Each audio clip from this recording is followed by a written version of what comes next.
बिस्मिल्लाहिर्रहमानिर्रहीम, अस्सलाम वालेकुम। Welcome to she's cooking corner. तो क्या हाल है आप सबके। तो जी आज हम अपने किचन में जो रेसिपी बना रहे हैं वो है विंटर स्पेशल की रेसिपी, दाल मूंग की पंजीरी के इसको किस तरह से बनाया जाता है और आप इसको कैसे खाकर अपनी एनर्जी को बूस्ट अप कर सकते हैं। रेसिपी जानने के लिए वीडियो को लास्ट तक देखें स्किप किए बगैर। तो बिस्मिल्लाह करते हैं, स्टार्ट करते हैं अपनी रेसिपी को। तो जी इधर मैंने साबुत मूंग की दाल ले ली है, 1.5 किलो ली है। इस तरह से अच्छे से आपने इसको साफ़ करना है, धोना नहीं है इसको।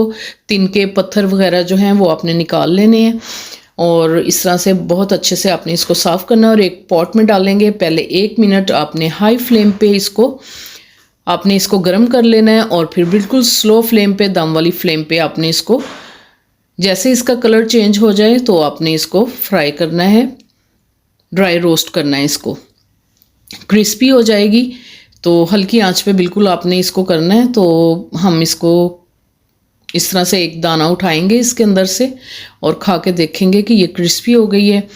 तो जी ये क्रिस्पी हो गई है और मैंने इसका बर्तन जो है चेंज कर दिया ताकि इसकी जो टेम्परेचर है डाउन हो जाए। आपने उसी बर्तन में नहीं रहने देना ताकि ये जल ना जाए। तो बाकी के इंग्रेडिएंट्स जो इसमें जाएंगे वो आप इसमें नोट कर लीजिए कि क्या क्या है। तो सबसे पहले हमने 1 पाव जो है फूल मखाने लिए हैं। ये किसी भी ग्रोसरी स्टोर से, पंसार स्टोर से ईजिली मिल जाते हैं और ये बहुत ही कैल्शियम इसमें होता है और हड्डियों को मजबूत करता है। खोपरा लेंगे 1/2 kg, इसमें आप डालेंगे। इसको आप कद्दूकश भी कर सकते हैं और चॉप भी कर सकते हैं। और आधा किलो मैंने इसमें बादाम डाले हैं, ये भी आपकी नज़र को और आपके दिमाग को तेज़ करते हैं। और इसमें काजू जाएंगे 100 ग्राम। आप कम या ज़्यादा अपने हिसाब से ड्राई फ्रूट डाल सकते हैं, तो बहुत से इसके फ़ायदे हैं। और पिस्ता डालेंगे 100 ग्राम, इनको हम फ्राई करेंगे। और 100 ग्राम ही मैंने चारों गूंदे ली, कीकर गूंद भी कहते हैं। आप देख सकते हैं ये ब्राउन से कलर के क्रिस्टलाइज जो होते हैं, क्रिस्टल होते हैं। ये पंसार स्टोर से इजीली आपको मिल जाएंगे। ये भी 100 ग्राम। और 1 छटांग इसमें कमर कस जाएगी, ये आपकी कमर को मजबूत करती है। तो ये कड़वी होती है, 1 छटांग ही आपने इसमें डालनी है। और 1 पाव आपने इसमें डालने हैं चारों मगज़, ये भी आपकी बॉडी के लिए बहुत ही ज़रूरी है और बहुत ही बूस्टअप करता है। और 1.25 किलो हम इसमें गुड़ डालेंगे और भी हेल्दी बनाएंगे इसको। आप इसमें 1.5 किलो भी डाल सकते हैं, लेकिन मैं थोड़ा सा कम ही डालूंगी। चीनी भी डाल सकते हैं। और देसी घी लेंगे हम टोटल 2.5 किलो, 2 किलो पहले डालेंगे और 1/2 kg हम बाद में डालेंगे। जी पॉट में डाल लेते हैं 2 से 3 टेबलस्पून देसी घी के। आपने इसमें देसी घी ही इस्तेमाल करना है। तो सबसे पहले थोड़ी थोड़ी गोंद जो है वो हम फ्राई करेंगे डाल के, एकदम साथ ही नहीं आपने डाल देनी, थोड़ी थोड़ी डाल के आपने इसको फ्राई करना है। इसी दौरान अगर आप मेरे चैनल पे नए हैं तो प्लीज़ इसको सब्सक्राइब कर लें, लाइक और शेयर भी कर दें। और बिल्कुल स्लो फ्लेम पे आपने इसको फ्राई करना है चीज़ों को। जैसे ये फूल जाएगी और क्रिस्पी हो जाएगी तो हम इसको डिश में निकाल लेंगे। तो ये जी आप देख सकते हैं फूल गई है। तो अब हम थोड़ा सा इसको प्रेस करके देखते हैं, ये देखें आप क्रिस्पी हो गई और ये पाउडर बन रहा है। तो हम एक डिश में निकाल के इसको ठंडा कर लेंगे और इसका पाउडर बना के हम शामिल करेंगे। और बाकी भी जो रह गई थी उसको भी हम इस तरह से फ्राई कर लेंगे। जैसे ही फूल जाएगी इसको भी डिश में निकाल लेंगे और इसको ठंडा होने के लिए रख देंगे। आप देख सकते हैं इसका पाउडर बन रहा है और बिल्कुल ये क्रिस्पी हो गए। 2 से 3 टेबलस्पून हम डालेंगे पॉट में और उसको गर्म करेंगे घी को। और इसमें डालेंगे बादाम, उसको फ्राई करना है, आपने हल्की आंच पे करना है। 2 से 3 मिनट इसको फ्राई करेंगे ताकि अच्छे से क्रिस्पी हो जाएं। और इसमें पिस्ता डाल देंगे फिर 2 से 3 मिनट के बाद, और इनको भी 2 मिनट आपने हल्की आंच पे फ्राई कर लेना है। 2 मिनट के बाद फिर हम इसमें डालेंगे काजू, उनको भी आपने 1 से 2 मिनट आपने फ्राई करना है हल्की आंच पे ताकि बहुत ही मज़ेदार और क्रिस्पी हो जाएं। और ये ज़्यादा देर तक आप इसको फ्रिज के बाहर रख के पंजीरी को इस्तेमाल कर सकते हैं, इसलिए हम इसको फ्राई करते हैं। तो डिश में निकाल के इनको भी हम ठंडा कर लेंगे। और मोटा मोटा आप हामन दस्ते में कूट लें या चॉपर में चॉप कर लें या नाइफ से मोटा मोटा काट लें। तो इनको भी हम ठंडा होने के लिए रख देंगे। और पॉट में मैंने 2 से 3 टेबलस्पून ही देसी घी का डाला है और इसमें अब आपने फूल मखाने थोड़े थोड़े करके फ्राई करने हैं हल्की आंच पे। तो जैसे ही फ्राई हो जाएंगे और ये अपने ये देख सकते हैं आप, ये छोटे हो जाएंगे, सुकड़ जाएंगे और क्रिस्पी भी हो जाएंगे। तो ये देख सकते हैं आप बिल्कुल ये फ्राई हो गए हैं और अब अब हम फ्राई जो हुए हैं उसको डिश में निकाल लेते हैं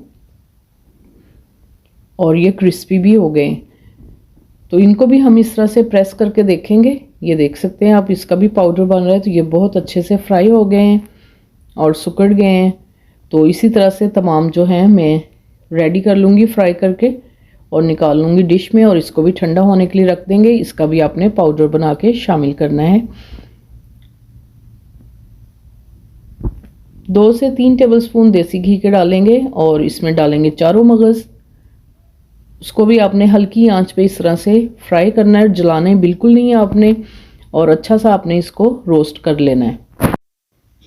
तो जी इधर 2 से 3 मिनट हो चुके हैं इनको फ्राई होते हुए। तो मैं डिश में निकाल के इनको ठंडा कर लूँगी और इसको एज इट इज़ ऐसे ही डालेंगे।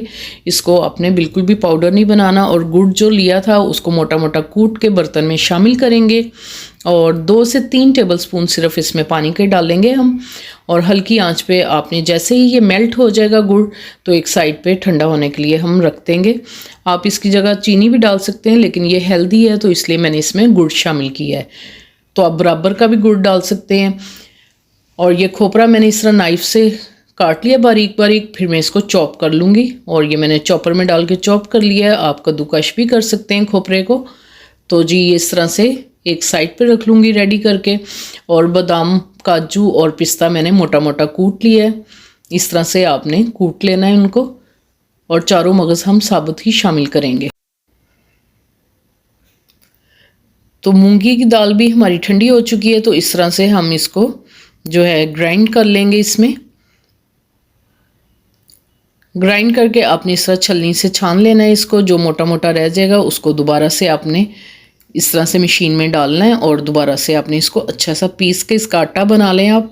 तो जी मैंने तमाम मूंगी इसी तरह से पीस के इसका आटा बना लिया है। तो जी अब रेडी है बनने के लिए। तो जी पहले सबसे मैं 2 किलो घी डालूंगी इसके अंदर और इसको मेल्ट करूंगी, और फिर जो हमने मूंगी का आटा बनाया है वो हम इसमें डाल देंगे, और बिल्कुल हल्की आंच पे आपने इसको भूनना है, जलाना नहीं है इसको। जैसे ही ये ब्राउन हो जाएगी तो फिर बाकी की चीज़ें हम इसमें शामिल कर देंगे। इसको तेज़ आंच पे आपने बिल्कुल भी भूनना नहीं है, इसको हल्की आंच पे आपने इसी तरह से बनाना है। तो आपको जो घी है वो ज़्यादा लग रहा होगा, लेकिन जैसे ही इसमें चीज़ें डालेंगे तो वो जो है अब्जॉर्व कर लेगा, तो फिर ही मज़ेदार बनती है ये। तो आप देख सकते हैं ये कलर इसका ब्राउन हो गया है। बिल्कुल हल्की आंच पे हमने इसको भून लिया है,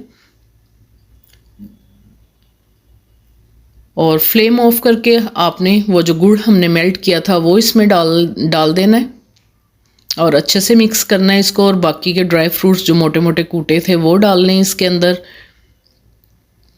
और हमने चारों मगज़ जो हैं वो इसी तरह से एज इट इज़ डालने हैं, इसको पीसना नहीं है आपने। और खोपरा जो मैंने चॉप किया था या आप कद्दूकश कर लें वो भी डाल के अच्छी तरह से आपने तमाम चीज़ों को मिक्स करना है। तो बहुत ही बूस्टअप करता है अपनी एनर्जी को और हड्डियों को मजबूत करता है। जो लेडीज़ जो है डिलीवरी से फारिग हुई हैं वो भी इसको खा सकती हैं और बूस्टअप कर सकती हैं, उनके लिए तो बहुत ही बेस्ट है, और उनकी हड्डियों को मजबूत करता है और उनको ताकत देता है। तो ये बड़े बूढ़े सभी खा सकते हैं, बच्चे भी खा सकते हैं। और घी को मेल्ट करके मैंने इसमें आधा किलो ऊपर से डाल दिया है। तो फ्लेम हमारा बिल्कुल ऑफ है, तो तब हमने ये इसमें चीज़ें डालनी है। तमाम चीज़ों को आपने अच्छे से मिक्स कर लेना है, और नहार मुँह आप इसको खाएं 5 से 6 टेबलस्पून नीम गर्म दूध से। आप इसको किचन में ही छोड़ सकते हैं, यानी आप इसको बॉक्स में भर लें उसको ठंडा होने के बाद, और इस तरह से गार्निशिंग करके दिखाती हूँ आपको इसकी फाइनल लुक। तो बहुत ही मज़ेदार बनती है, विंटर में ज़रूर बनाकर खाइए। बड़े बूढ़े सब बच्चे खा सकते हैं इसको और अपनी एनर्जी को बहाल कर सकते हैं। ये आपकी हड्डियों के लिए बहुत ही अच्छी है, और जो थका थका सा जिस्म रहता है उससे भी आपको फाका होगा। और ज़रूर बना के खाइए। अगर मेरी वीडियोस आपको अच्छी लगती है तो लास्ट सब्सक्राइब के बटन को प्रेस कीजिएगा, साथ में बेल आइकन ऑल पे प्रेस कीजिएगा, ताकि मेरी हर नई आने वाली वीडियो का नोटिफिकेशन सबसे पहले आपको मिल सके। और ये बिल्कुल फ्री है। Thank you for watching. Next video तक के लिए अल्लाह हाफिज़।